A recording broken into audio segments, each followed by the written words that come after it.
Sa tingin mo masisindak mo kami sa baril na yan? Huwag mo akong susubukan. Sige, iputok mo. Ano? Tingnan natin kung kaya akong tapusin ang mga bala mo.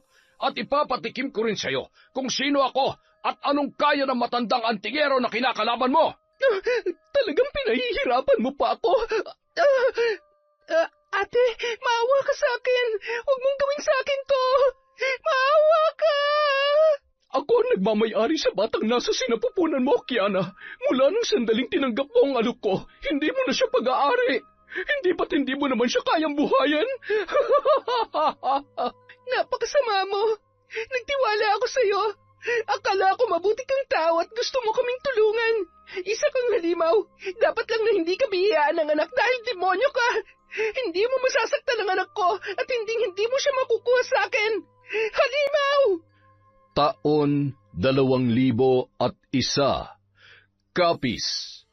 Bandang 2:00 ng madaling araw, nasa kasarapan na ng tulog ang mga pagod at puyat na tauhan ng peryahan sa isa sa mga bayan sa nasabing lugar.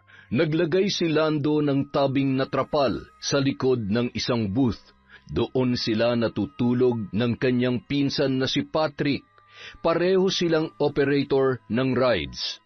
Ang iba nilang kasamahan ay nasa truck at may maliit na kubo naman na itinayo para sa kanilang amo na sina Nestor at Freda. Halos 1 dekada nang nagpapalipat-lipat ng lalawigan ang mag-asawa kasama ang kanilang mga tauhan, depende kung saan may papalapit na piyesta. Samantala, bigla na lamang nagising si Patrick dahil sa biglang pananakit ng kanyang tiyan. Napakamot ulo na lamang siya nang marinig ang alulong ng mga aso mula sa di kalayuan. Aray, ang sakit. Kailangan ko nang ilabas to. Ang dilim pa naman. Nasaan na ba yung flashlight dito? Ay, talaga namang sumasabay pang pag-alulong ng mga aso. Nakakatakot tuloy. Baka mamaya may mga aswang na pag-alagala kaya lagi na lang umaalulong ang aso kapag ganitong oras na. Kuya, samahan mo naman ako. Ay, ano ba naman yan? Baho, natutulog ang tao eh. Kuya, sige na, samahan mo na ako. Tayong-tay na ako eh, hindi ko na kaya. Ay, alam mo nasasanay ka na ng ganyan ha. Kung kailan mahimbing natulog ko, tsaka mo naman ako ginigising. Masyado ka naman nagpapatalo dyan sa kaduwagan mo. Sa itsura mo yan, kapag nakita ka ng aswang, sigurado, siyang tatakbo, papalayo sa'yo. Ay, oo na nga, sige na, ako na lang. Gusto ko lang naman magpasama, nilait-lait mo pa ako. Napakamot ulo na lamang na lumabas si Patrick at tumalon sa may bakod ng peryahan, patungo sa may mapuno at madamong bahagi. Nagpalingon-lingon ang bata at nakikiramdam sa paligid. Unti-unti nang nagtatayuan ang kanyang balahibo sa batok at braso na animoy may nagmamasid sa kanya mula sa malayo. Napakrus na lamang yun sabay nagdasal at nang makakita ng magandang pwesto para maibsan na ang labis na pananakit ng tiyan ay lakad-takbo niyang tinungo yun.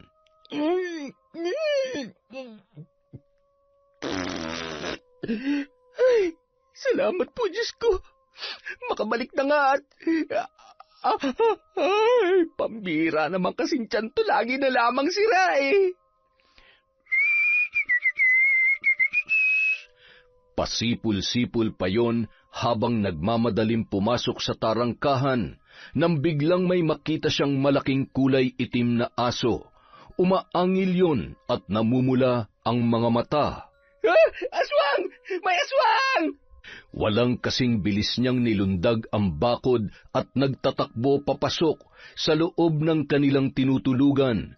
Kinuha nun ang balisong sa kanyang bag. Naapakan pa niya ang kanyang pinsan na si Lando dahil sa pagkataranta habang isinasara ng maayos ang kanilang tulugan. Ay, ano ka ba naman, Patrick? Nananadya ka ba? Kuya, sigurado ako sa nakita ko. Yung aso na nakita ko kanina sa labas.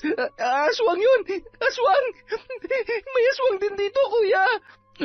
Tumigil ka na nga sa kalokohan mo. Hindi na ako natutuwa, ha? Gugulpihin na kita dyan eh. Masyado ka nagpapapaniwala sa mga kwento-kwento. Kuya, hindi ako nagbibiro at lalong hindi ako nagsisinungaling. Totoong may... Matulog ka na bago pa maubos ang pasensya ko sa'yo, ha? Kapag sumakit ang ulo ko, lagot ka sa akin. Bumalik sa pagkakahiga si Lando na noon ay yamot na yamot pa rin sa kanyang pinsan. Samantalang si Patrick hindi na nagsalita. Umupo na lamang yun at inaalala ang kanyang nakita. Inilagay niya ang kanyang balisong sa tagiliran at nakikiramdam sa mga kaluskos sa labas. Makalipas ang ilang oras, nahiga na ang binata at hindi niya na namalayan na siya ay nakatulog na. Bandang 6:00 ng umaga, nagising si Lando sa ingay mula sa labas, samantalang si Patrick ay tulog na tulog pa rin. Lumabas yon at nakiusyoso sa mga nag-uumpukan na tao. Grabe, kawawa naman yung babae. Kung kailan naman kabuwanan tsaka pa na biktima ng aswang. Bakit naman kasi alam ng buntis nagawa pang maglalabas sa gabi? Hay nako, ang balita. Naglaro ng bingo dito sa peryahan kagabi. Siguro, tinambangan pa uwi. Ang asawa pa naman niya ay nasa Maynila nagtatrabaho. Pag uwi niya, wala nang buhay ang asawa niya at wala na rin ang bata. Nako, kawawa naman. Anong oras daw ho ba nangyari? Tsaka saan? Diyan lamang sa may bandang likuran ng peryahan. Naku, kung nakita niyo lang ang lagay niya, gutay-gutay at nakalaylay pa ang bituka. Halatang yung bata sa sinapupunan ng pinuntirya ng aswang. Sus Mariosep naman, ibig sabihin, totoo nga yung nakita ni Patrick kagabi. Agad na umalis si Lando at nagmamadaling bumalik sa kanilang tulugan. Tinapik niya ang kanyang pinsan para ibalita ang nangyari. Wag mo akong papatayin! Maawa ka! Abat lokon to Hindi ako aswang Bumangon ka na dyan. Totoo nga may aswang kagabi. May nakuhang patay na buntis. Tara, tingnan natin. Ano? Ayoko nga. Ikaw na lang. Baka mamaya nagmamasid pa yung aswang at ako naman ang isunod niya. Ayoko pa mamatay. Ay, nagkataon lang na nakita mo siya pero hindi ibig sabihin gusto ka niyang biktimahin. Sa amoy mong yan, tingin mo kakainin ka nun? Nasabi mo lang yun dahil hindi mo nakita yung nakakatakot na itsura niya kagabi. Ang laki, kulay itim at pulang-pula yung mga mata. Alam mo yun, yung parang gustong-gusto niya akong lapain. Kapag naaalala ko, nanginginig pa rin talagang tuhod ko Ay, wag mo na masyadong takutin ang sarili mo. Para ka namang walang alam tungkol sa kahinaan ng mga aswang. Nakalimutan mo na ba yung turo sa atin ni Lolo Canor? Tanga. Sa sobrang takot na mararamdaman mo kapag nakakita ka ng aswang, maalala mo pa ba kung ano dapat gawin? Ay, pwede ba umayos ka nga? Ang pangit mo.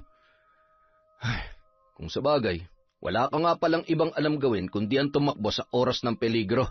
Ano, hindi ka ba talaga sasama? Hindi na, baka lalo lamang akong matakot. Bakit ba parang kahit saan na lang tayo pumunta, lagi na lamang may aswang? Ganun talaga. Kahit saang lugar naman merong aswang. Magaling lang talaga sila magtago at magpanggap bilang normal na tao. Ay, ang nakakalungkot pa, lagi na lamang buntis ang kanilang binibiktima. O siya, diyan ka na muna. Makikichismis lang ako sa labas. Bahagya lamang sumilip si Patrick at natanawan ang mga nagkakagulo pa ring mga tao. Ay, buti na lang talaga nakatakbo ko. Kung hindi, baka... Ay, naku. Baka isa na rin akong malamig na bangkay ngayon. Buong araw ay yon ang naging laman ng usap-usapan at marami ring mga tao ang nakaramdam ng matinding takot. Samantala, pinaalalahanan naman ni Nestor at Freda ang kanilang mga tauhan na mag-ingat. Minabuti rin nila na magsara na pagsapit ng 12:00. Kaya sa gabi, mas mabuti pang wag na kayo maglalabas sa loob ng tent nyo o di kaya ay maging alerto kayo. Huwag kayo matakot. Hindi naman nabago sa atin to. Isa pa, hindi naman basta-basta mambibiktima ang mga nilalang nakatulad niyan sa lugar kung saan maraming tao at pwede rin nilang ikapahamak. 1 linggo na lang naman, lilipat na ulit tayo sa ibang barangay. Wala naman sigurong buntis dito sa inyo, no? Nagkatinginan naman ang magkasintahan na sina Kiana at Abel, sabay na pataas kilay si Freda na nilapitan ang babae. Buntis ka? Tumango na lamang si Kiana, sabay yumuko. Ay, huwag ka mag-alala. Hindi ka naman namin pababayaan. Isa pa, nariyan naman si Abel para bantayan ka. Hindi rin naman gaano mahirap ang trabaho mo, kaya hindi ka naman siguro mahihirapan ng husto. Ilang buwan na ba yung tiyan mo? 3 buwan pa lang naman po. Kayang-kaya ko pa naman po magtrabaho at hindi naman po masela ng pagbubuntis ko. Hindi rin po ako natatakot sa aswang. Hindi rin po ako naniniwala. Baka nga po, gawa-gawa lamang ang mga ganyan para mapagtakpan ng mga kriminal ang ginawa nila. Kaya pati mga nilalang na nananahimik, dinadamay nila. Aba, oo nga no. May punto ka dyan. Kita nyo na? Maigi pa itong si Kiana. Kahit buntis, hindi matatakutin tulad ng iba dyan. Pero, totoo ang aswang. Kitang-kita ng mga mata ko kagabi yung halimaw na posibleng pumatay sa buntis na yon. Ay, tama na yan. Sige na, mag-asikaso na kayo at maya-maya lamang ay magbubukas na naman tayo. Ayusin yung trabaho nyo, tama ng kwentuhan tungkol sa aswang na yan, ha? Tsaka huwag niyong tinatakot ang sarili ninyo. Bukas na bukas. Sahuran na naman, kaya sipagan nyo at ayusin ang trabaho para maiwasan ang aberya. Ayoko na makakita ng nag-uumpukan, ha? Nagkanya-kanya ng balik sa kani-kanilang gawain ang mga tauhan. Tulong-tulong sila sa paglilinis at pag-aayos ng mga gamit sa peryahan. Ang iba naman naghahanda ng pagkain. Nag-aambagan lamang ang mga yon at kung minsan ay kanya-kanya na lamang sa pagbili ng kani-kanilang pagkain. Pagsapit ng gabi, bandang 10:00, kapansin-pansin na hindi ganun karami ang mga tao kumpara noong mga nakaraang araw. Napabuntong hininga si Kiana, sabay umupo muna. Ang lungkot naman ng gabing to. Kapag ganito katumal, walang mangyayari. Baka mamaya magbawas na naman ng tao. At saka, isa pa sa amin na mawalan ng trabaho ni Abel. Ay, kawawa lang ang magiging anak namin. Habang nakatingin sa malayo, bigla naman siyang tinawag, nang noon ay ngiting-ngiti at bahagya pa siyang tinapik sa balikat ng kanyang among babae na si Freda. Kumusta? Ayos ka lang ba? Mukhang ang lalim ng iniisip mo, ah. Pasensya na po kayo, madam. Nalulungkot lang po ako dahil kakonti po ang tao ngayon. Masyado pong perwisyo ang haka-haka tungkol sa aswang na yan. Ay nako, oo nga. Nanibago rin tuloy ako. Lalo lamang ako nababagot kaya naisipan ko na lang na mag-ikot. Kumusta ka naman? Buti ay hindi ka maselan sa pagbubuntis mo. Sa awa po ng Diyos, hindi naman. At kung nagkataon, paano na lamang po kami ni Abel at ang batang nasa sinapupunan ko? Ay, ang hirap maging mahirap. Ay nako, maswerte ka pa rin. Maswerte kayo ni Abel. Ang batang nasa sinapupunan mo ang pinakamalaking biyaya ng Diyos para sa inyo. Alam mo, hindi lahat nabibiyayaan ng anak, katulad namin ni Nestor. Meron kaming pera at kung tutuusin, kaya naman namin bumuhay ng kahit 5 o higit pang bata. Pero wala eh. Pakiramdam ko nga noon, pinagkaitan talaga kami ng tadhana na maging magulang. Ay, pero wala naman ako magagawa. Lalo na nung tuluyan ng inopera at tinanggal ang matris ko. Tinanggap ko na lang.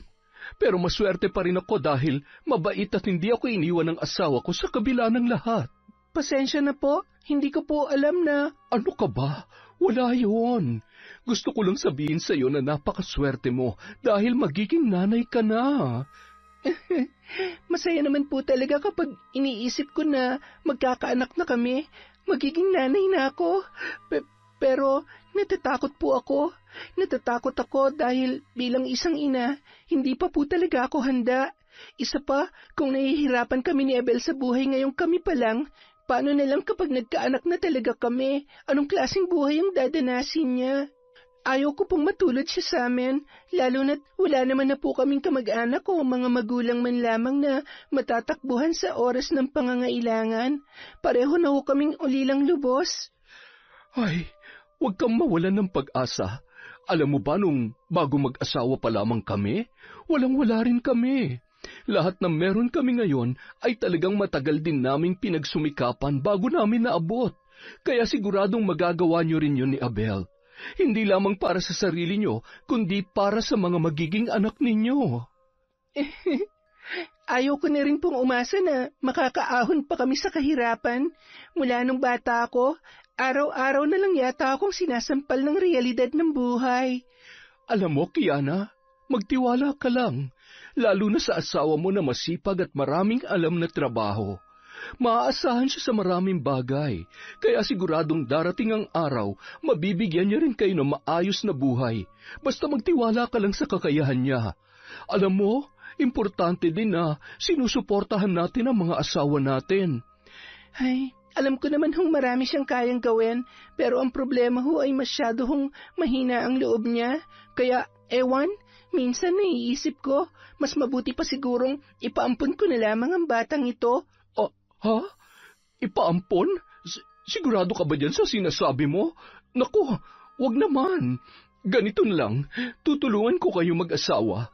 Bibigyan kita na mas madali at mas maayos na trabaho, pati na rin si Abel.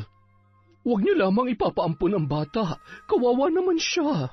Alam mo, sinabi ko nga sa Sir Nestor mo na kukuha kami ng kasakasama ko sa bahay. Nakakalungkot kasi lalo na kapag naiiwan ako mag-isa doon. Kaya nga, kahit hirap ako magkikilos dito ay dito ako madalas natutulog kesa naman umuwi ako dun sa bahay namin. May dalawa pang ang bakante na kwarto dun eh. Pwedeng-pwede ka ron, lalo na kapag hindi mo na kaya magtrabaho dito. Nako, saan naman ho kami kukuha ng pambayad sa upa?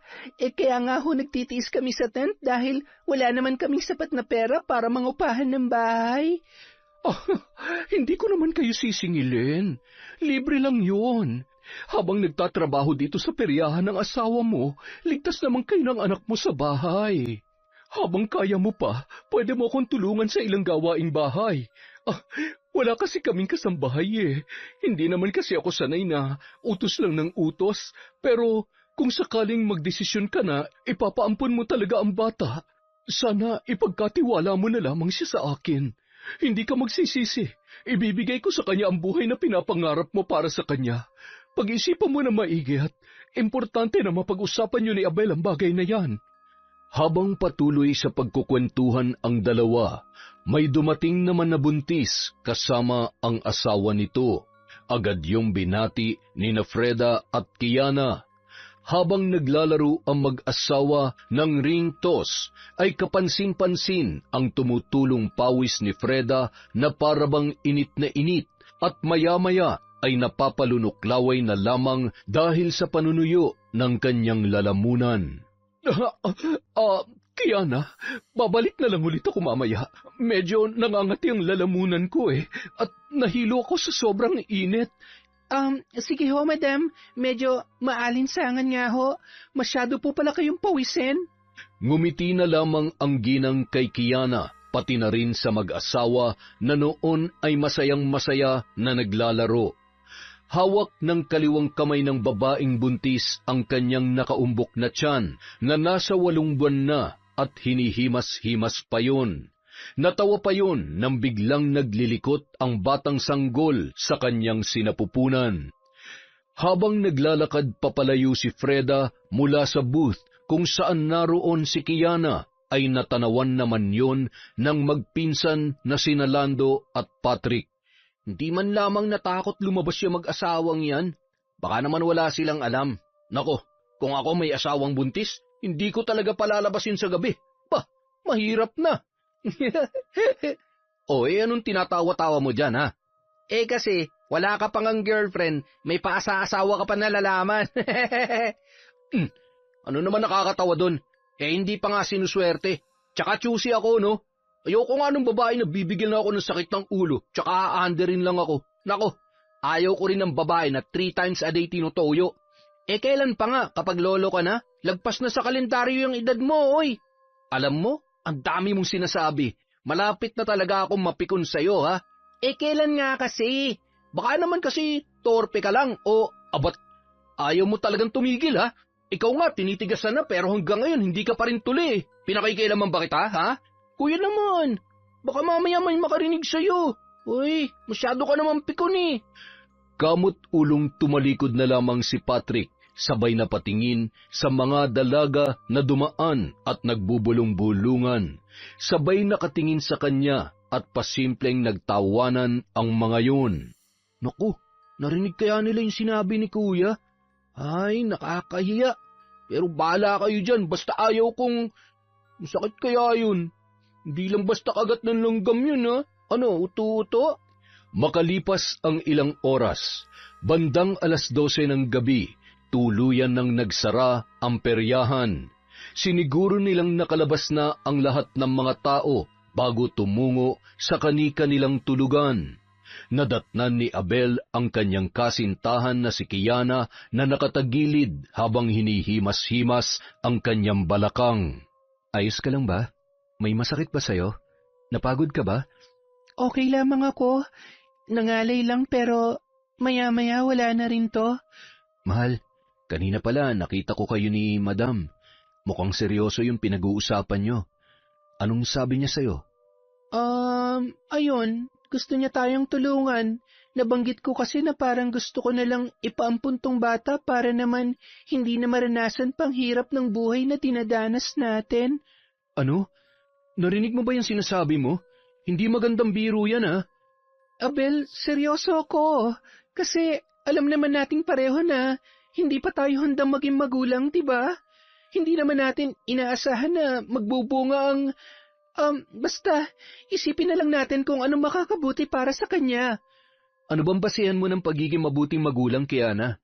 Sa tingin mo, ano mararamdaman ng bata kapag nalaman niya na pinampun natin siya dahil hindi natin siya kayang buhayin?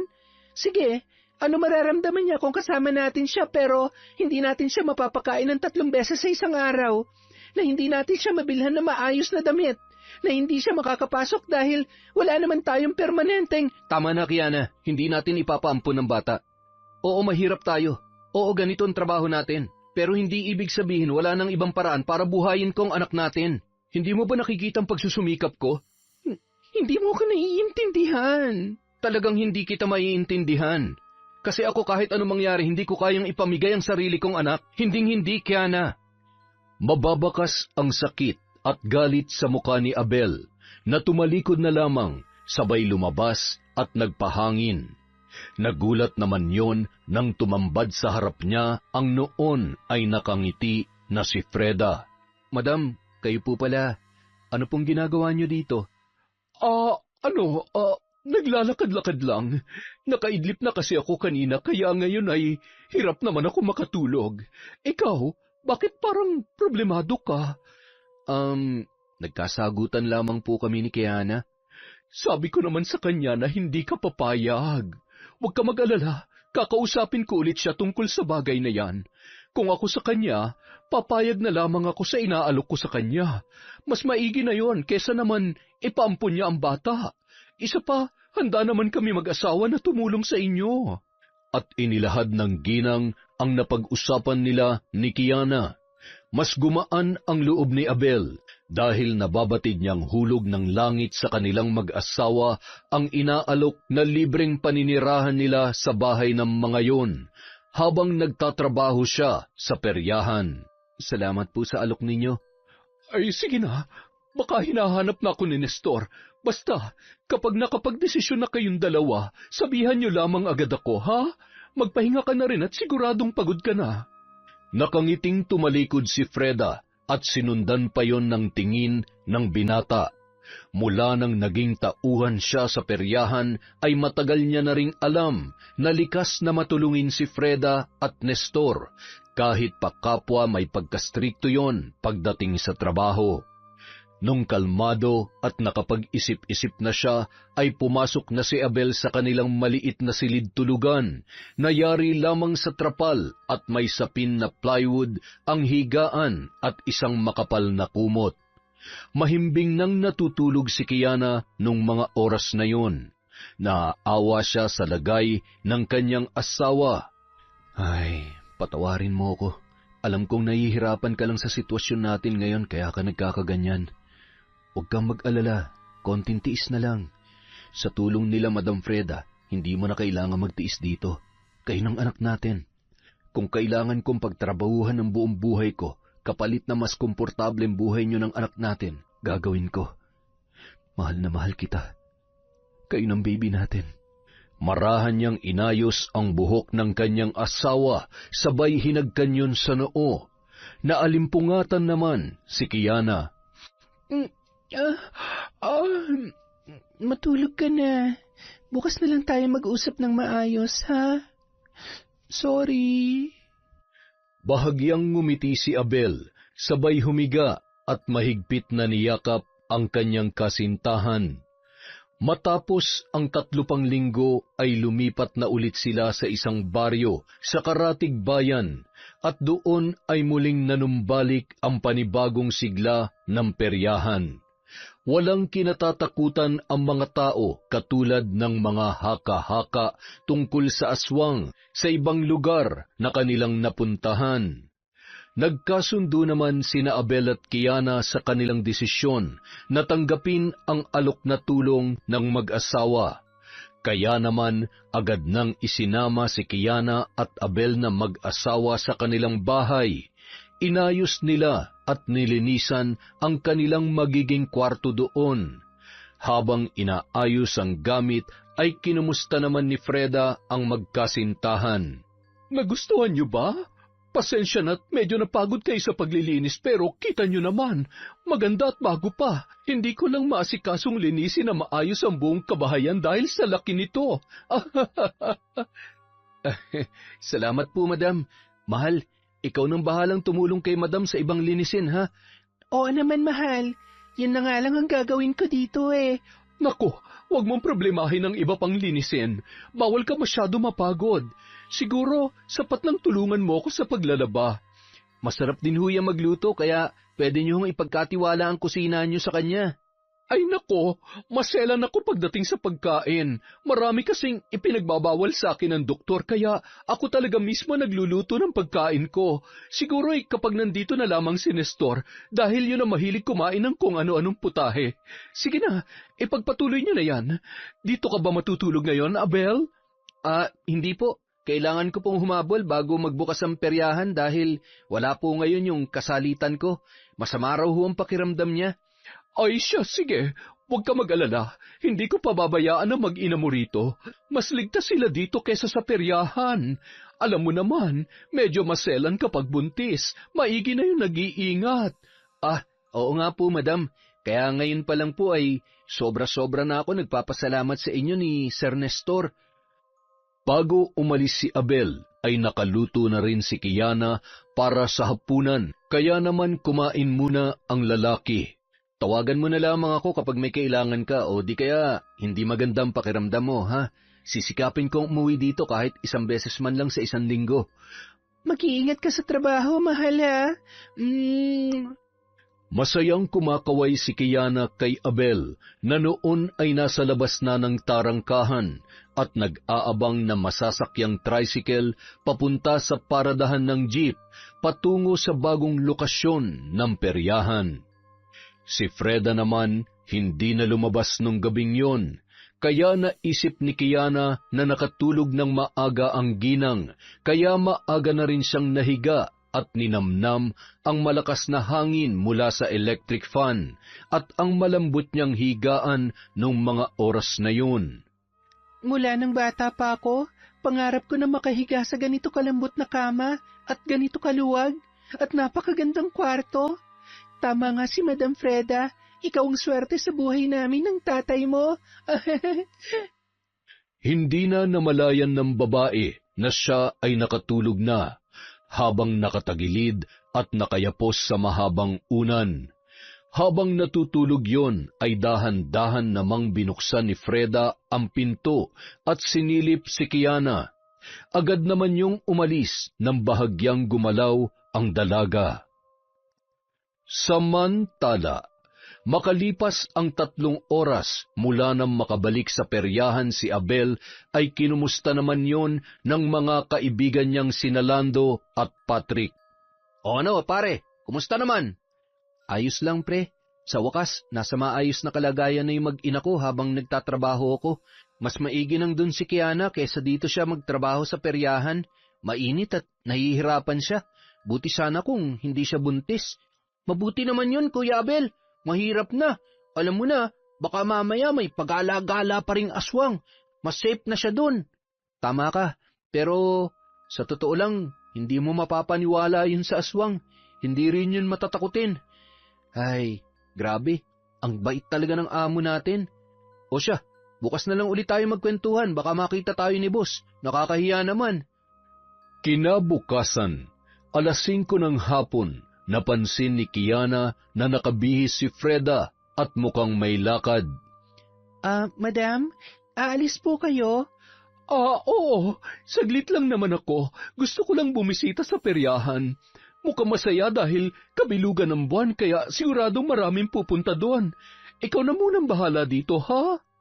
Sige po, ingat po kayo. Anong oras po kayo uuwi? Hindi ko lang sigurado kung anong oras. Huwag ka mag-alala, may dala naman akong susi kaya hindi mo na ako kailangan pang hintayin. Pakisara na lamang na maayos ang pinto at bintana, ha? Sige po, ako na po ang bahala dito.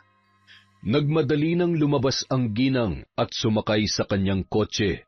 Kumaway pa yon kay Kiana bago tuluyang isinara ang bintana ng sasakyan. Agad naman nang isinara ng babaeng buntis ang pinto sa harapan at maging sa kusina ng bahay. Isa-isa rin niyang tiningnan ang mga bintana pati na rin ang nasa 2 palapag. Pagkatapos ay naghapunan na yon at tumungo na sa kanyang silid. Tinawagan pa muna niya si Abel bago siya natulog. Sige na mahal at may gagawin na ako. Ingat ka dyan ha. Mag-iingat ka palagi. I love you. Opo, I love you too. Miss na kita. Bye. Makatulog na nga. Samantala, bandang 11:00 ng gabi, isang babaeng buntis ang nagtanong kay Patrick kung nasaan ang CR. Agad niya namang itinuro sa babae ang daan papunta roon. Kapansin-pansin na ihing-ihi na yon dahil pilit nung binibilisan ang paglalakad, kahit paika-ika dahil sa malaki na ang tiyan at halatang kabuwanan na. Ilang sandali lamang ay nakita rin ni Patrick ang nagmamadaling si Freda na animoy sinusundan ang babae. Si Madam ba yun? Nandito pala siya. Kuya Lando, nakita mo ba si Madam kanina? Hindi naman, pero ano naman ang nakakagulat kung nandito siya kanila naman tong peryahan. Anumang oras pwede siyang pumunta rito. Ay, iba talaga kapag tumatanda na, pasungit na ng pasungit. Nagtatanong lang naman ako eh. Hoy, bahala ka nga dyan.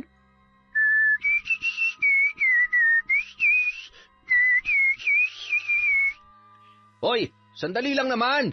Hoy, ilang beses ko bang kailangan sabihin na bawal sumakay ng hindi pa pinapapasok? Pambira naman talagang titigas ng ulo. Nako, insan, sige lang. Kapag nakahanap ka ng katapat dyan, ewan ko lang sa'yo.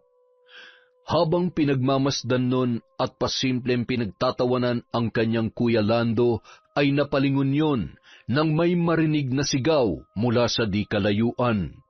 Nasisiguro niyang malapit yun sa may CR, kaya naisip niya na posibleng nanganak nang wala sa oras ang babaeng buntis na dumaan kanina. Ngunit ilang sandali pa, may 2 bata na nagtatakbo, umiiyak at sumisigaw na animoy takot na takot. May aso! Kinain ng aso yung buntis! Buntis? Sigurado ba kayo sa nakita nyo? Opo, malaking aso na kulay itim. Ay naku po, Diyos ko! Yung asawa ko! Walang kasing bilis na tumakbo ang lalaki at pagdating sa nasabing lugar, nadatnan niya ang nakahandusay niyang asawa sa sahig at naliligo sa sarili nitong dugo. Nakalabas ang bituka at warak na warak ang kanyang tiyan. Asawa ko! Sino may gawa nito sa'yo, asawa ko? Samantala, nag-uwian ang mga tao matapos mabalitaan ang nangyari dahil sa sobrang takot. Ilan sa mga matatanda ang nagsabi at naniniwala na posibleng aswang ang may kagagawan noon. Grabe, nakakakilabot naman ang mga nangyayari. Buti na lang at wala dito si Kiana. Hindi talaga ligtas ang lugar na to para sa kanya. Ay, kawawa naman. Parang sunod-sunod na ang ganitong pangyayari ah. Nakakatakot na, no? Hoy, Patrick! Ano? Bakit pa hindi ka mapakali dyan? Ano kasi, kuya kanina lang, kausap ko yung babaeng buntis, tapos magkasunod lang sila ni madam. Teka, nasaan na nga ba si madam? Nakita niyo ba siya?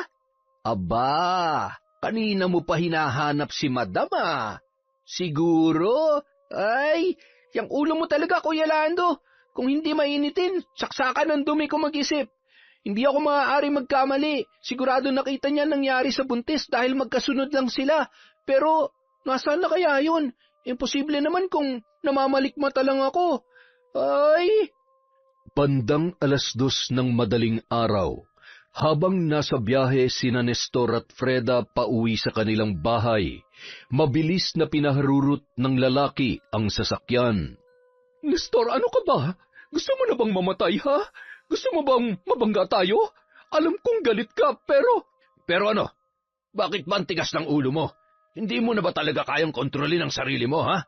Hindi ka na ba talaga makapaghintay? Gumagawa naman ako ng paraan, Hindi ko naman ginusto nangyari. Hindi mo naman kasi ako naiintindihan Hindi mo maintindihan kung ano ang pakiramdam. Sinusubukan ko naman pero hindi ko kayang pigilan ang sarili ko. Nanghihina ako, gutom na gutom, uhaw na uhaw, at nawawala ako sa sarili kapag naamoy ko ang halimuyak ng sanggol. Napakasarap, Nestor. Tingnan mo. Malakas ako ngayon at ang balat ko mas lalong kumikinis. Huwag ka na magalit, pakiusap. Patawarin mo na ako. Ayoko na mauulit pa to, ha? Hindi lang negosyo natin ang maapektuhan. Pati ikaw, ang kaligtasan mo ang inaalala ko. Pinoprotektahan lang naman kita. Walang pwedeng makaalam sa totoong pagkatao mo. Mahal na mahal kita at hindi ko kayang mawala ka sa akin. Mula ngayon, hindi ka na pwedeng pumunta sa peryahan, lalo na kapag kabilugan ng buwan. Pero... Hanggat may nakikita kang buntis, matutokso't matutokso ka lang. Makinig ka sa akin. Huwag mo nang hintayin pa na mahuli ka ng mga tao. Hindi na lamang umimik pa si Freda nung mga oras na yun. Tumingin na lamang siya sa labas ng salamin, sabay ngumisi nang maalala ang manamis-namis panglasa ng dugo ng sanggol. Kung pagbabawalan niya ako, ilang buwan pa ang titisin ko bago ko tuluyang makakatikim ng dugo at sanggol.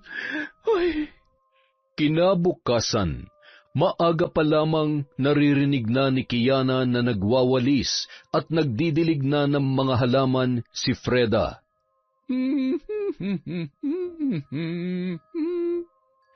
Good morning po, madam. Ang aga niyo naman pong magising. Anong oras po ba kayo nakauwi kagabi? Good morning, Kiana. Siguro madaling araw na rin.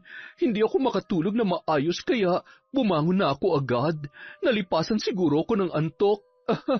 Ganito siguro kapag medyo nagkakaedad na. Puyat pa po kayo sa lagay na yan?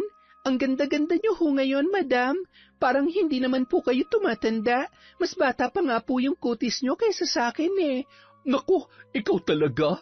Binobola mo pa ako? Ay, siya nga pala, wag mo na akong tawagin madam. Ate na lang. Hindi na rin naman iba ang tingin ko sa'yo.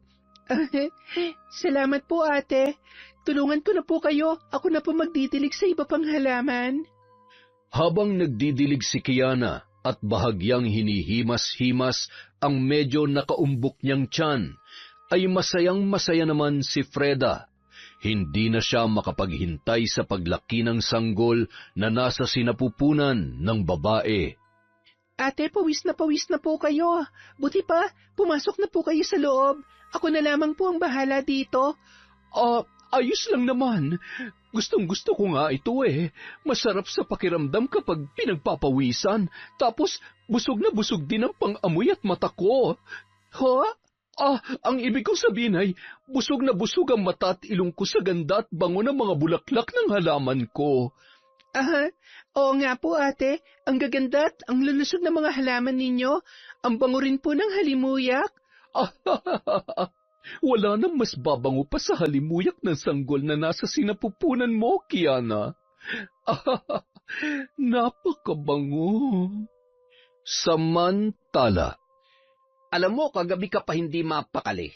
Ano ba problema mo, ha? Iniisip ko lang din yung nangyari kagabi, kuya. iba talagang kutob ko tungkol kay Madam eh. Kasi mula nung nangyari yun kagabi, hindi ko na ulit siya nakita. Sa tingin ko talaga, siyang aswang.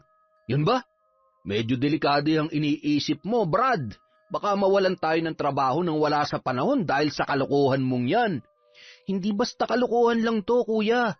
Isipin mo, hindi tayo tinatantanan ng aswang. Kahit saan tayo pumunta, may bagong biktima.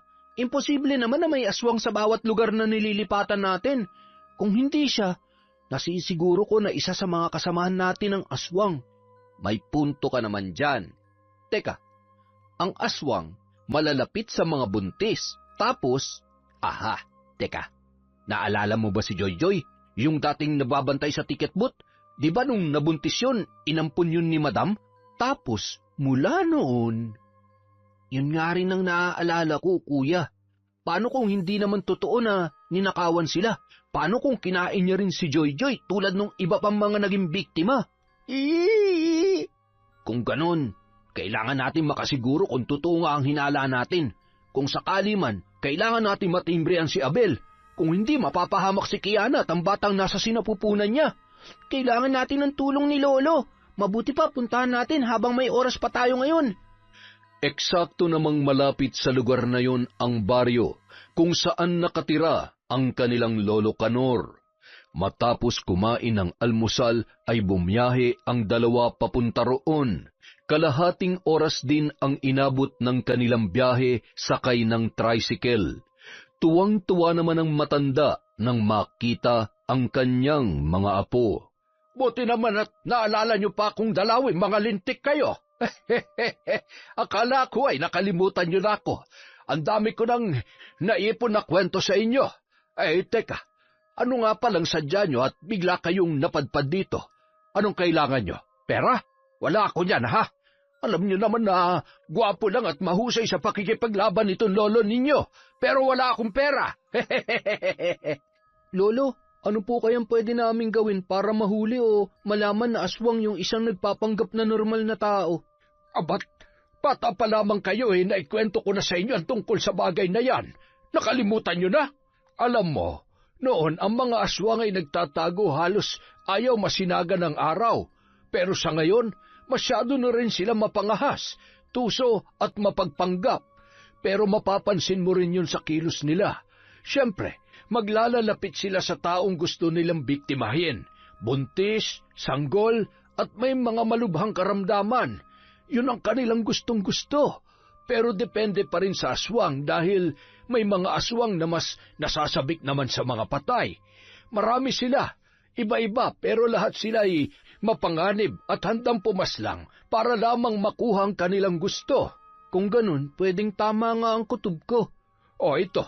Kailangan niyo ito para malaman kung may aswang sa paligid o aswang ang kausap ninyo. Naglalaman ng botelyang ito ng langis at orasyon. Kapag nasa malapit ang aswang, iinit at kukulo ito.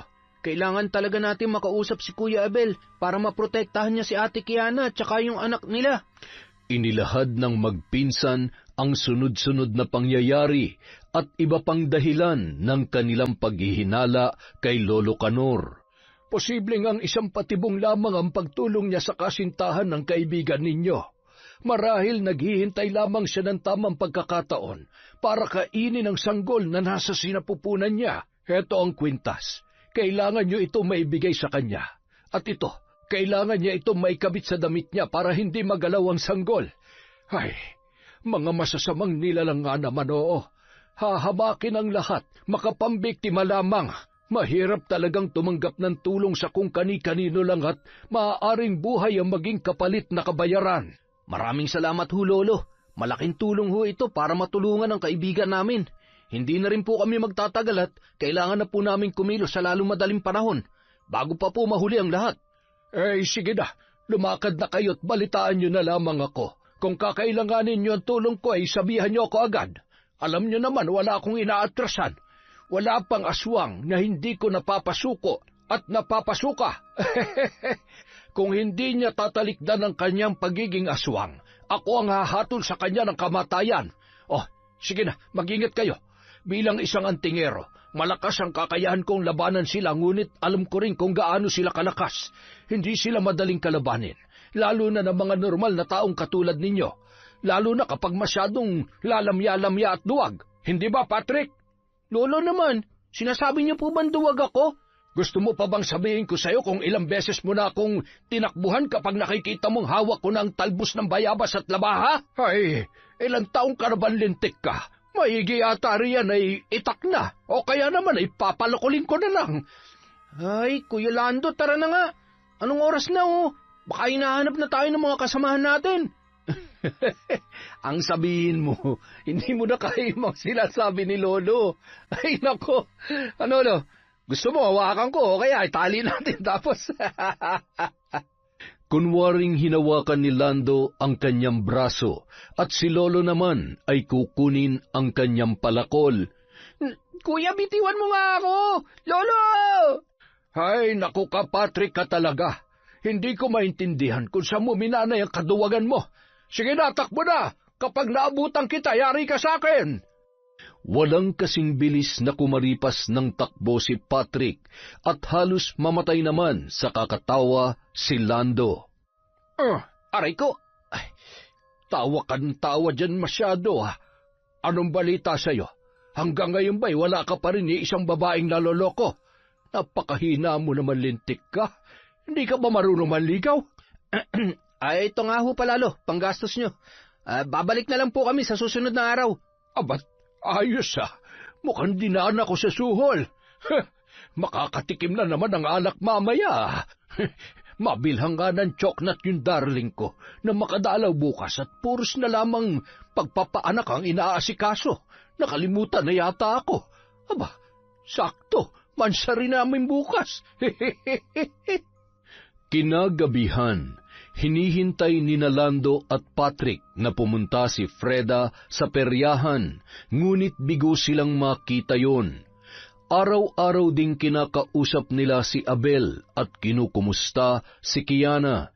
Hindi pa nila masabi ng diretso ang kanilang hinala dahil wala pa silang sapat na batayan ng mga oras na yon.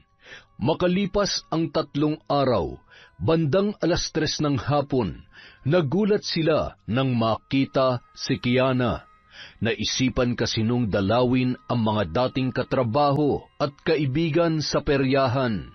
Kiana, kumusta ka naman sa bahay nila, madam?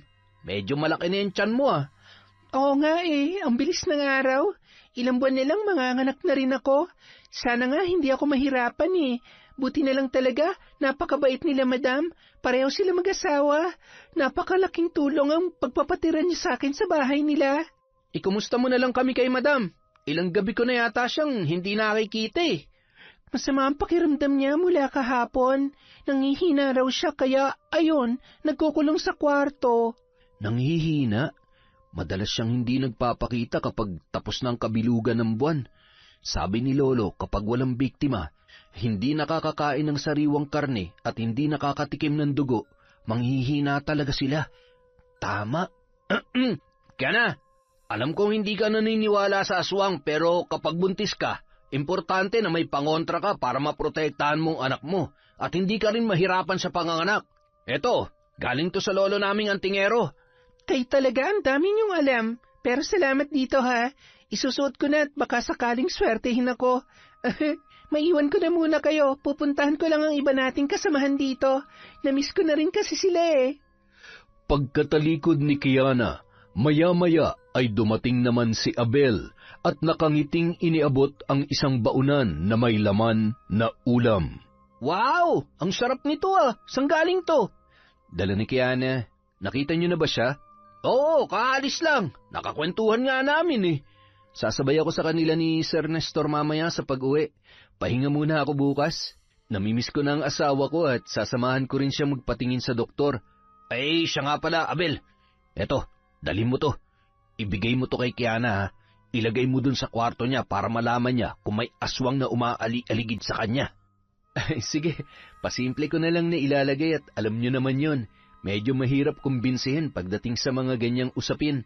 Ipaliwanag mo pa rin sa kanya. Alam mo namang maigi na may alam para makapag-ingat at alam ang gagawin kapag nasa oras ng peligro. Salamat mga pre Sige na, kumain na kayo habang mainit-init pa yan. Salamat ulit dito, pre Samantala, bandang 6:00 ng gabi, nang hihina pa rin at uhaw na uhaw si Freda na bumangon at lumabas sa kanyang kwarto. Binuksan niya ang mga ilaw at halos lumawa na ang kanyang mga mata sa sakit dahil sa pagkasilaw. Sa halip na sa kusina yun pumunta, ay pumasok yon sa kwarto ni Kiana. Sinisinghot-singhot ang amoy ng kwarto, lalo na ang damit na labahin na nakalagay sa basket. Hindi pa yun nakontento, kinuha ang kumot at sabik na inaamoy at niyayakap yon. Nasaan na ba kasi si Kiana? Kailangan kong malanghapan lamang ang sanggol para gumanda ang pakiramdam ko. Anong oras na? Wala ba siyang balak umuwi? Parang hindi ko na kayang pigilan ang sarili ko. Gustong-gusto ko na tikman ng batang nasa tiyan niya. Kaysa naman manghina ako ng ganito. Hindi mapakali at nagpalakad-lakad lamang si Freda sa sala, sabik na nag-aabang sa pag-uwi ng babaeng buntis. Bandang 12:00 ng gabi, narinig niya ang busina ng sasakyan ng kanyang sinestor. Malayo pa ay pakinig niya na rin ang tibok ng puso ng sanggol at ang napakabangong halimuyak noon. Napakunot noo siya nang makita si Abel na bumaba ng sasakyan at inalalayan si Kiana. Ilang sandali pa, agad na ring tumungo sa kanilang kwarto ang magkasintahan. Napailing-iling naman si Nestor nang mapansin ang hindi maipintang muka ni Freda. Kahit hindi mo sabihin, alam ko ang tumatakbo dyan sa isip mo. Nababasa kong kilos at mga tingin mo kanina kay Kiana. Masyado pa maaga, Freda. Huwag kang magpadala dyan sa... Bakit palagi mo na lang akong pinagbabawalan sa gusto ko? Hindi mo ba nakikita? Nagugutom ako, nauuhaw at... Bumili ako ng sariwang karne at dugo ng baboy. Yun ang munang pagtiyagaan mo. Hindi pwedeng sanggulagi ang pupunteriyahin mo. Ay, ang laki-laki na ng kasalanan natin sa Diyos, Freda. Hindi ko alam kung tama bang umabot tayo sa ganito. Nahihirapan na rin ako. Natatakot ako para sa iyo, para sa atin. Kailangan na natin makahanap ng paraan para matakasan ang sumpa ng pagiging aswang. Kasalanan ko ito. Kung hindi sana tayo nagtiwala sa matanda na lumapit sa atin noon, hindi ka sana magkakaganyan. Dahil sa kagustuhan natin magkaanak, ginawa natin ang lahat. 1 dekada ang nakalipas. Isang matandang albularyo ang kanilang nakilala sa labas ng simbahan, kung saan madalas silang nagsisimba. Palagi nilang nakakakwentuhan ang matanda dahil madalas na tumatambay yun sa may labas ng simbahan at nagtitinda ng iba't ibang langis na nakalagay sa botilya. Hanggang sa maikwento ni Freda ang pinagdadaanan nilang mag-asawa. Minsan, inanyayahan nun si Freda para hilutin at painumin ng kung ano-ano. Makalipas ang mga araw, napansin ni Nestor ang pagbabago sa kanyang asawa. Naging maselan yon sa pagkain at nung una ay inakala niyang naglilihi lamang. Hanggang sa madatnan niya yon na kumakain ng hilaw na karne. Hinanap nilang muli ang matanda, ngunit mula noon ay hindi na yon nagpakita pa sa kanila. Hanggang sa sumapit ang kabilugan ng buwan at doon ay nagsimula na siyang magpalit anyo at naghanap ng mabibiktima. Doon nila napagtanto na isang aswang ang matandang albularyo na kanilang nakilala at sinadya nung gawing aswang ang kanyang asawa. Samantala, inilabas ni Abel sa kanyang bulsa ang botelya dahil nakaramdam siya ng pang-iinit. Inilapag niya yon sa ibabaw ng mesa at nagkatinginan sila ni Kiana. Ano yan? Bakit kumukulo at saan ba nanggaling yan? May aswang, Kiana. Siguradong may aswang sa paligid. Ay, matulog na nga tayo. Kung ano-ano natututunan mo sa magpinsan na yon eh. Kanina lang itong binigay nila sa akin. Mahal, wala namang masama mag-ingat. Lalo ka na. Alam mo naman nitong nakaraan, sunod-sunod ang mga nabibiktima. Hindi man sigurado pero posibleng ang totoo ang mga aswang, kaya mag-iingat ka palagi, lalo na kapag mag-isa ka lamang dito. Huwag mo akong alalahanin. Alam ko naman kung paano poprotektahan ang sarili ko. At sinisiguro ko sa'yo na hindi ko pababayaan ang anak natin. Kaya nga sinuot ko pa rin tong kwintas na binigay sa akin ni Kuya Lando eh. Ano, okay na? Huwag ka na mag-alala. Matulog na tayo at... ay, naantok na ako. Mula nung gabing yun, nagtataka si Kiana kung bakit walang tigil ang pagkulo ng langis sa loob ng bote. Minabuti niya na lamang itago yon dahil kinakabahan siya kapag nakikita niya. Samantala, masyado namang abala si Abel sa trabaho kaya naman halos hindi makausap ng kanyang mga kaibigan at kasamahan sa peryahan. Gusto niya kasing makaipon ng pera bago manganak si Kiana. Pagsapit ng sumunod na kabilugan ng buwan, galing sa banyo noon ang babae nang marinig ang pagkalampag mula sa kwarto ni Freda. Sakto namang nakabukas ng bahagya ang kanyang silid, kaya sumilip siya doon. Laking gulat niya na sa halip na si Freda ang kanyang nakita ay isang malaking kulay itim na aso ang nasa kama nito at nasa sahig naman ang mga kasuotan noon.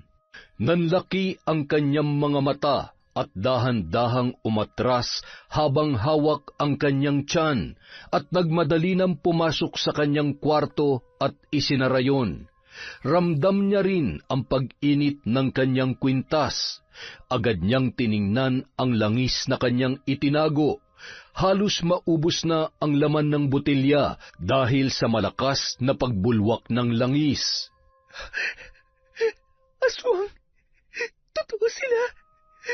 Isa siyang aswang! Anong binabalak niya sa amin ng anak ko? Diyos ko! Kailangan kong gumawa ng paraan. Hindi niya dapat kami mabiktima. Kailangan kong humingi ng tulong. Tama! Kailangan kong tawagan si Abel. Agad niyang tinawagan ang kanyang kasintahan at ipinaalam niya ang kanyang nakita. Kaya naman natatarantang bumangon yon at pinuntahan ni Abel ang 2 taong makakatulong sa kanya para iligtas ang kanyang kasintahan. Hindi naman nagdalawang isip sina Lando at Patrick na tulungan ang kanilang kaibigan. Dahil alanganing oras na wala silang masakyan, kaya tinawagan nila si Mang Kanor at sinundo sila ng luma nitong tricycle. Buti na lamang ay nataon na nasa bahay yun ng kasintahan nitong kumadrona, kaya ilang sandali lamang ay nakarating din agad yon sa kanila. Sumakay na kayo! Bilisan niyo't baka kung ano pa mangyari sa nobya mo. Malilintikan sa akin ang aswang na yon! Isa sa mga tauhan naman ang naging saksi nung mga sandaling yun.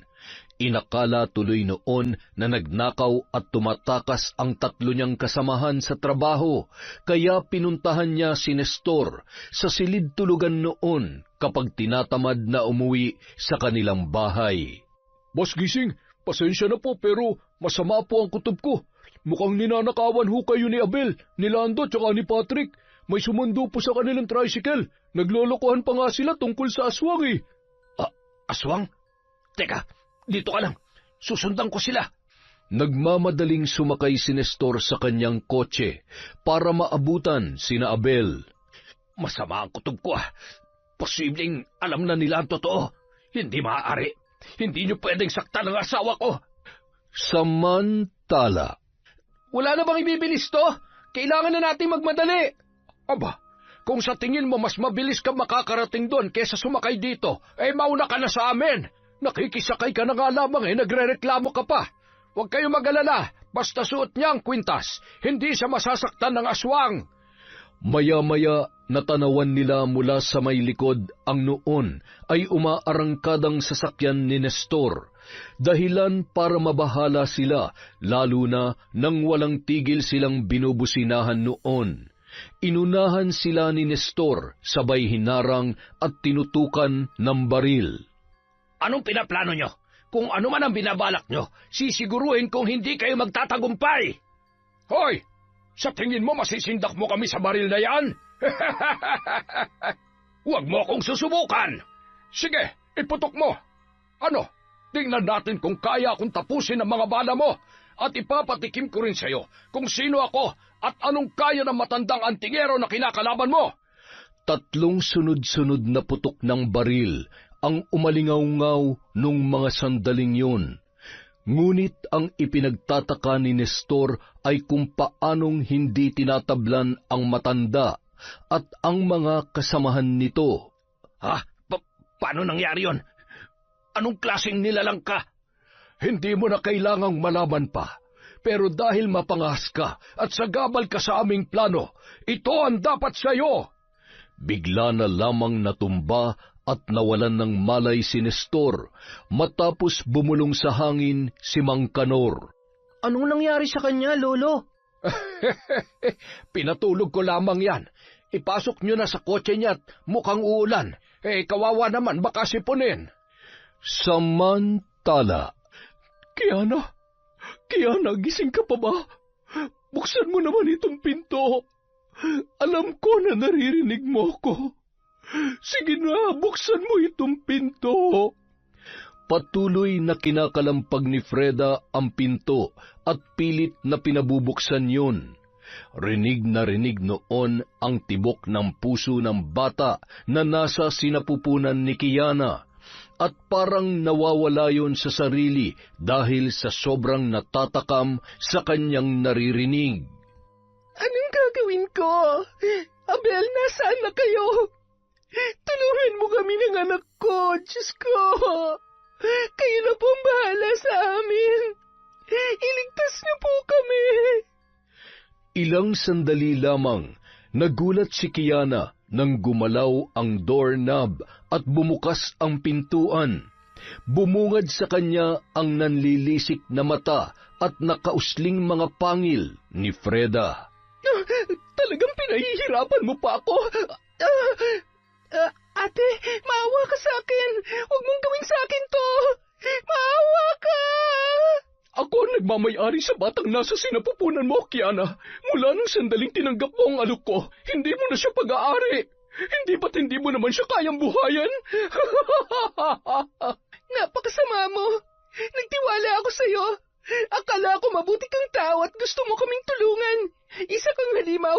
Dapat lang na hindi ka bihiyaan ng anak dahil demonyo ka. Hindi mo masasaktan ang anak ko at hindi mo siya makukuha sa akin. Halimaw! Hawak ang kwintas, iniharap yon ni Kiana kay Freda, dahilan para mapatras ang babae na animoy takot na takot. Alisin mo yan! Itapon mo yan! Ang init! Anong ginagawa mo sa akin? Kumagana nga ang kwintas na ito. Ito siguro ang dahilan kung bakit iniiwasan niya ako nitong nakaraang araw. Habang hawak ni Kiana ang kwintas, ay biglang nagpalit anyo si Freda bilang isang itim na aso. Sinugod sabay kinagat yon sa may kanang braso, dahilan para mabitawan ang kwintas at tumilapon yon sa malayo, dahil pinuprotektahan ni Kiana ang kanyang tiyan sa muling pagsugod noon. Ramdam niya ang kirot ng kanyang sugat, takot at kawalan ng pag-asa, hanggang sa marinig niya ang mga paparating na mga tao. Kiana! Mahal! Bago pa man makarating ang binata sa kwarto, sinalubong na yun agad ng aswang, na noon ay nakaanyong aso pa rin. Yan nga nakita ko nung gabing yun. Anong gagawin natin? Huwag ka lalapit sa akin. Diyan ka lang. Sasaksakin kita nitong balisyong ko. Subukan mo lang lumapit. Sinunggaban, sabay kinagat sa may hita ng aswang na yon si Patrick. Nang makita ang pagtilamsik ng dugo, ay nahimatay yon at agad naman sinalo ni Lando. Aba, matapang nga ang aswang na ito Pagsisisihan mo na pinakailaman mo ang apo ko. Sige, ako ang harapin mo. Lumapit ka sa akin. Nagpambuno ang dalawa hanggang sa mapagod at manghina ang aswang. Sinabayan niya yon ng orasyon at tinutukan ng benditadong karit ang noon ay nanghihina at nasa normal na nitong anyo. Mamili ka. Tatalikdan mo ang pagiging aswang o tutuluyan kita? Sagot! Hindi mo ako magagawang patayin. Sa akin lang ang batang... Hinugot ni Mang Kanor ang buntot pagi at hinampas yon ng 3 beses. Umatungal yon sa sakit at namimilipit habang tila nasusunog ang sugat na dulot ng malakas niyang paghampas. Sinuutan ni Mang Kanor ng 1 kwintas na nagmula sa kanyang bulsa si Freda. Ano, lalaban ka pa? Kaya mo pa? Kung ako sa'yo, susuko na lamang ako. Yan ay kung gusto mo pang makita ang asawa mong hambog. Huwag niyo akong papatayin. Pakiusap. Tulungan niyo na lang ako maging normal. Hayaan niyo akong mabuhay at makasama ang aking asawa. Lumabas naman si Abel mula sa kwarto, akay si Kiana na noon ay tumutulo pa rin ang dugo na nagmumula sa sugat sa kanyang braso. Sige na, Abel. Ilayo mo na muna dito ang kasintahan mo. Sumakay na kayo sa tricycle at ako nang bahala dito. Kailangan ko muna masiguro na hindi na siya makakapambiktima pa ng iba. Patrick, hoy! Kapag hindi ka gumising, iiwan kita rito. Bahala ka. Ipapalapa kita dyan sa aswang. Kuya, ang kirot ng sugat ko. Mamamatay na ba ako? Oo, kapag hindi ka pa bumangon, mamamatay ka talaga rito. Kung hindi ka lalapain ng aswang, pwede namang kapag nadatnan ka ni Boss Nestor ay tadtarin ka ng bala sa katawan. Ano? Hirap man ay pinilit ibangon ni Patrick ang kanyang sarili at inalalayan na lamang yon ng kanyang pinsan na si Lando. Paika-ika dahil sa kagat noon sa hita. Grabe, mukhang ang laki ng kagat sa'yo ah. Muntik na madali yung alaga mo. Sayang, nakalibre ka na sana ng tuli. Kita mo nang ang hirap na hirap pinagtatawanan mo pa. Ano ba mangyayari sa akin? Magiging aswang na ba ako? Yan ang hindi ko alam. Kung sakali, di bigla ka na lang ding magiging itim na aso. Ikaw naman ang manghahabol ng buntis. Kapag ako naging aswang, ikaw ang uunahin kong lapain. Samantala, pinatakan ni Mang Kanor sa bibig si Freda ng 1 likido na nagmula sa 1 botelya. Nagmula pa yon sa kaibigan niyang albularyo na kasakasama niya sa pagtugis ng mga aswang noong mga panahon na kasagsagan pa ng pagbibiktima ng mga yon sa kanilang lalawigan.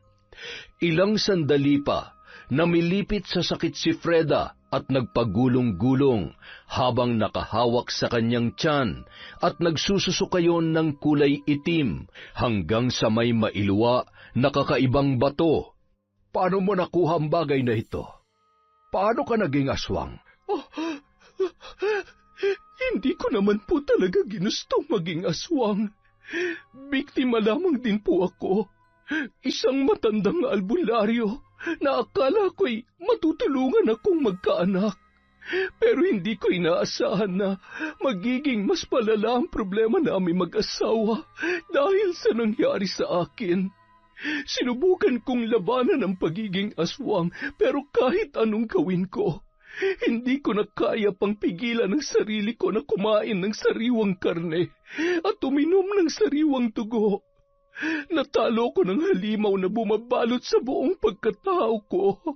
Malayo ka na sa pagiging aswang. Mamumuhay ka na ulit na normal kasama ang asawa mo. Gayunpaman, nakakalungkot lang isipin na hindi mo na maibabalik pa ang mga buhay na nawala. Kung araw-araw ko pong kailangang ihingi ng tawad ang lahat ng mga kasalanang nagawa ko, gagawin ko. Salamat po. Sana'y mapatawad ako ni Kiana at Abel. Tinulungan ni Mang Kanor si Freda na umupo sa sofa at nagpaalam na yun. Maninibago lamang ang katawan mo, kaya makakaramdam ka ng sobrang panghihina. Pero manunumbalik din yan. Hayaan mo't sisiguruhin kung makakabalik ng ligtas ang iyong asawa. Ikaw nang bahalang magpaliwanag sa kanya sa nangyari, at kailangan ko ring asikasuhin si Kiana at Patrick. Malala ang tinamo nilang sugat. Sa kabilang banda, Bigla na lamang nagkamalay si Nestor at agad na inalala ang nangyari. Mas lalo siyang nakaramdam ng pag-aalala para sa kanyang asawang si Freda. Diyos ko, wala naman sana masama nangyari sa asawa ko. Anong ginawa sa akin ng matandang yun? Hintayin mo ako, Freda. Hindi ka pwedeng mamatay. Hindi mo ako pwedeng iwan. Nang makarating yon sa bahay, nadatnan niyang tulog ang kanyang asawa. Freda, ano nangyari? Ayos ka lang ba? May sugat ka? Sino may gawa sa nito? Oh, okay lamang ako. Bakit nandito ka? Akala ko ba'y bukas ka pa uuwi? Sigurado ka? Hindi ka ba nila sinaktan? Wala ka nang dapat ipag-alala. Hindi na ako aswang. Magaling na ako, Nestor. Ano? Paano nangyari yon? Yung matandang kasama ni Abel at nung 2 pang tauhan natin kanina, tinulungan niya ako. Nailuwa ko yung batong kulay itim. Dinala niya yon dahil kailangan niya raw sunugin. Yung matandang antingero na nakainkwentro ko kagabi. Ngayon, alam na nila ang nangyari sa iyo. Hindi kaya ipagsabi nila sa ibang mga tauhan natin? Kailangan natin silang makausap. Gusto ko ring humingi ng tawad. Kailangan nating bumawi sa kanila. Bumawi? Tingnan mo nga yung mga sugat mo. Maghihilom din naman ang mga ito. Mas malaki pa rin ang takot na idinulot ko kay Kiana. Isa pa, kinailangan lang nilang gawin yon dahil kung hindi, sila masasaktan ko at baka nga mapatay ko pa sila. Samantala, matapos gamutin ang sugat ni na Patrick at Kiana, pinainom din yon ng gamot ni Mang Kanor upang mabilis na maghilom ang kanilang mga sugat. Habang nagpapahinga sila sa bahay ng kasintahan ni Mang Kanor, ay naghanda naman yon na makakain para sa kanila. Paano na tayo ngayon? Wala na tayong trabaho nito. Baka ipapatay pa tayo ni Sir Nestor. Hindi mangyayari yan. Pagkatapos kong tulungan ang kanyang asawa, dapat nga ay magpasalamat pa sila. Halin na kayo. Kumain kayo nitong lugaw ng malamnan niya mga sikmura ninyo. Buti na lamang at ligtas kayo. Nako, nakakatakot na nangyari sa iyo, iha. Buti ay hindi pa huli ang lahat nang dumating sila. Ikaw, Ling, hindi ka ba nasaktan? Ay, ako pa ba? Walang panaba sa akin na kahit ano pang uri ng aswang. Sa iyo lang naman ako tumitiklo at handa magpatalo siya nga pala. Salamat sa pansamantalang pagpapatuloy dito sa mga kasama ko, ha? Salamat ho, Lola. Pasensya na po sa abala. Hindi ko man alam kung paano na kami ngayon, pero ang mahalaga ay ligtas kami ng anak ko. Maraming salamat sa lahat ng tulong ninyo, lalo na ho sa inyo, Lolo Kanor, Patrick, tsaka Kuya Lando. Habang nag-uusap ang mga yon, ay isang tawag naman ang natanggap ni Abel. Nagulat siya nang makita na si Nestor yun. Pumasok kayo bukas. Kailangan natin mag-usap na maayos. Sana ay nasa maayos na kalagayan si Kiana. Patawarin niyo sana kami sa nangyari. Hindi po madaling magtiwala sa sinasabi ninyo. Muntik na humapahamak ang mag-ina ko dahil sa labis na pagtitiwala namin sa inyo. Kaya sana, sa pagkakataong ito, maging totoo na po kayo. Malaki po ang pangangailangan namin pero sana wag niyo naman pong sasamantalahin ang kahinaan namin. Gusto ko lang naman maging maayos at maging komportable ang mag-ina ko. Sobrang laki ng utang na loob ko sa inyo. Lalo na't dahil sa nangyari ay bumalik na sa normal si Freda. Kaya sinisiguro ko sa inyo na wala kayong dapat ikabahala. Bigyan niyo pa sana kami ng pagkakataon na makabawi sa inyo. Nang sumunod na araw, naglakas loob na pumasok ang dalawa at masinsinang nakipag-usap kay Nestor. Nanatili ring sikreto ang mga nangyari, lalo na ang tungkol sa pagkatao ni Freda. Sumama naman si Mang Kanor dahil nais din niyang makausap ang mag-asawa. Mula ng araw na yon, naging mas maganda pa ang samahan at nanatiling maayos at tapat na tauhan sila ng peryahan. Makalipas ang 1 buwan, sinundo ng mag-asawang Nestor at Freda sina Abel at Kiana sa bahay ng kasintahan ni Mang Kanor. May kalakihan din kasi ang bahay noon, kaya pinatuloy niya na lamang doon ang mag-asawang sina Abel at Kiana, dahil awang-awa siya sa kalagayan ng mga yun. Maayos naman ang lagay nyo dito. Hindi ko rin naman kayo pababayaan.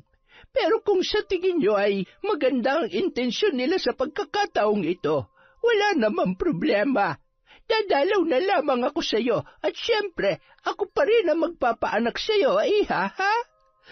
Maraming salamat po, Lola.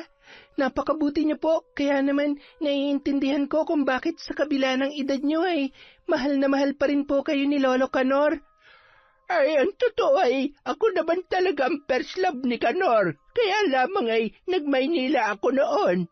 Pagbalik ko ay may asawa na yan. Hindi ko nga akalain na sa paglipas ng panahon ay muli pa rin manunumbalik ang pagmamahalan naming dalawa. Iba talagang magbiro ang tadhana.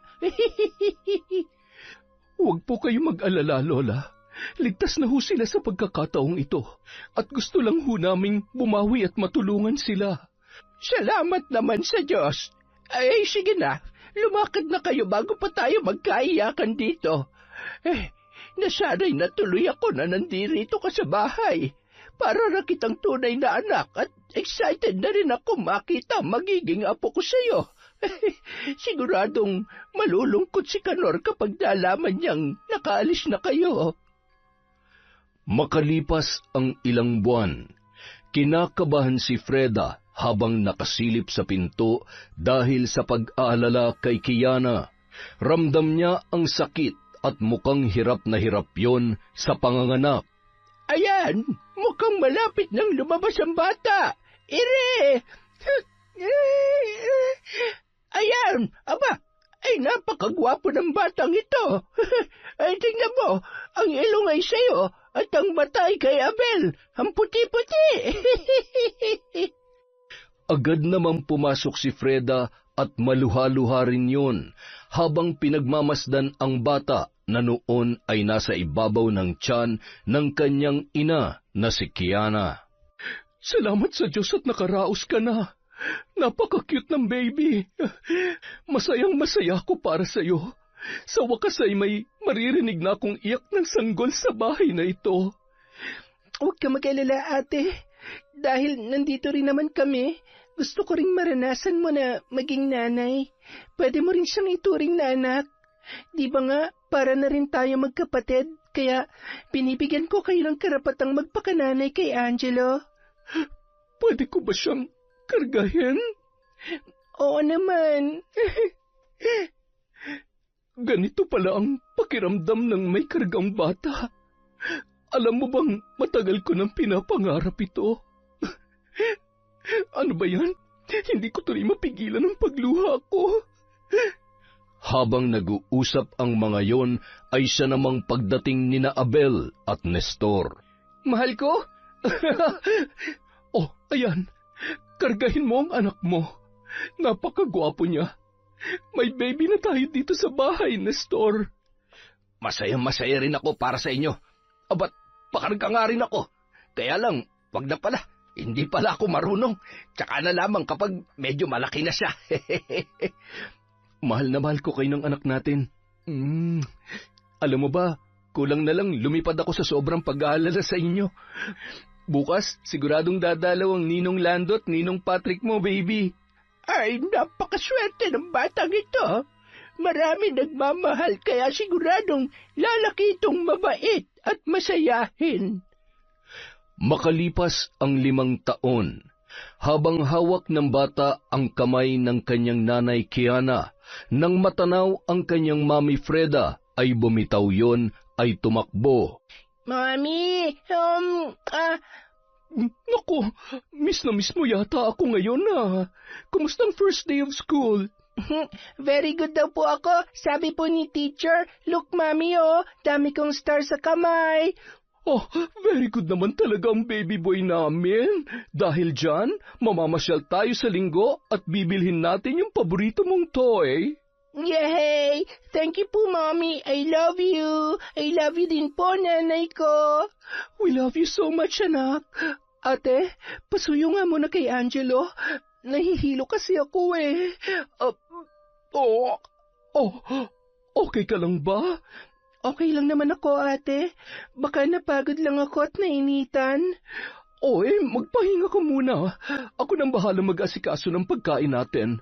Namumutla ka at, teka, hindi kaya? Mahal, nandito na ako. Heto ni manggang pinabibili mo.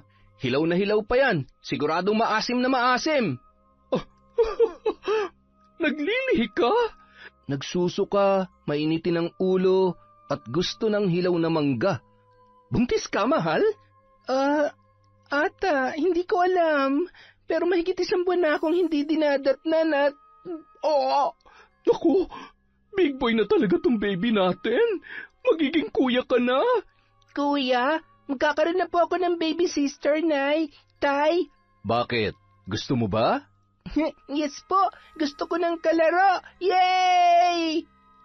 Hindi man magkadugo ay mas naging matibay ang samahan nila bilang pamilya. Lahat ay nagtutulungan para maging mas masaya at naging mas kilala pa ang kanilang peryahan sa iba't ibang lugar. Nanatili na lamang kwento ang mga nakakatakot na pangyayari at karanasan tungkol sa aswang. Yon, isang malupit na kwento naman ng aswang. Balik aswang na po ba tayo? Okay lang po ba sa inyo yun?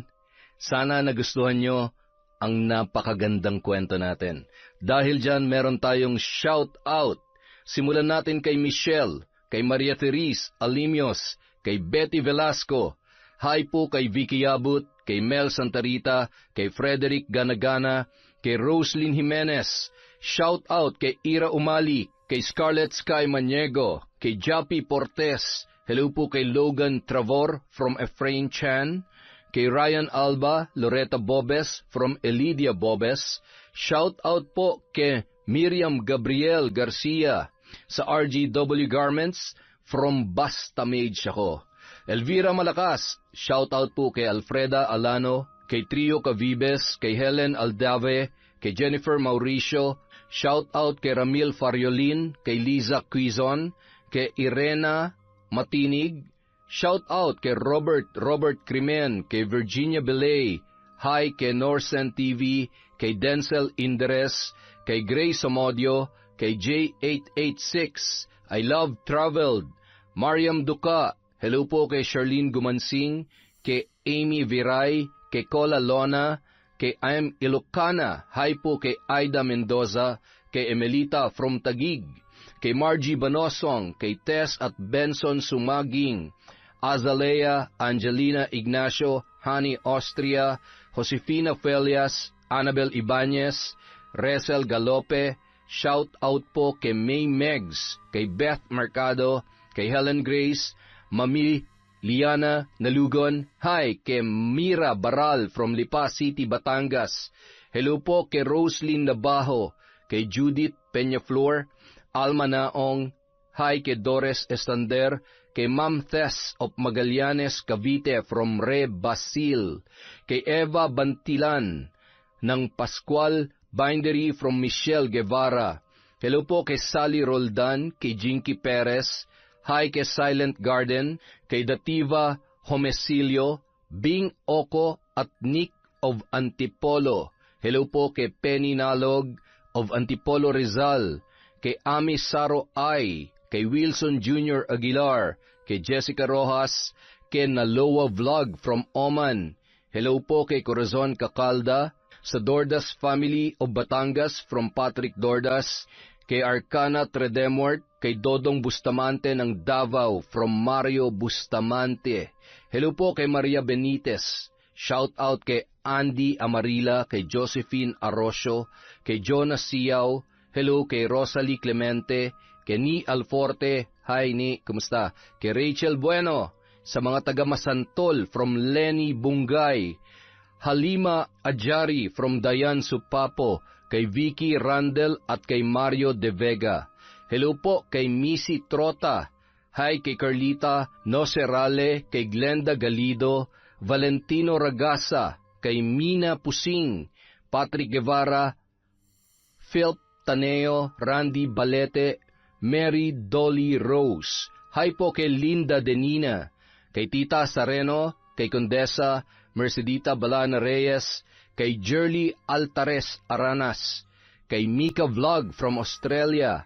Hi kay Annalyn Morales, kay Isay Diaz, kay Liana Tina, Maria Irene Pelayo, kay Rio Jane Berrialis, kay Ana Ana, Vivian Asi, Maria Lina Kagawa, kay Renato de Guzman. Hello po kay Jadi from Daman, KSA. Hi kay Alondra Migkampong, kay Warfreak Legasyon. Hi kay Sango, kay Lorely Coral, kay Venus Ravas, kay Daisy Ray Recto. Hello po kay Kat Burglar Cutie, kay Sunny Azucena, kay Leona Taytay, Almuhuela, Brabante, Agovida family from Aileen Almohuela, kay Johnny De Jesus, kay Novi Dagale of Santa Rosa, Laguna, kay Emrose Strong OFW in Kuwait, kay Ami Alip, kay Julius Senior Cabonilas. Hello po kay Julito Guzon, kay James Jimenez, kay Maylene Banicio Kanja, Samantha Garcia, Virgie Latore.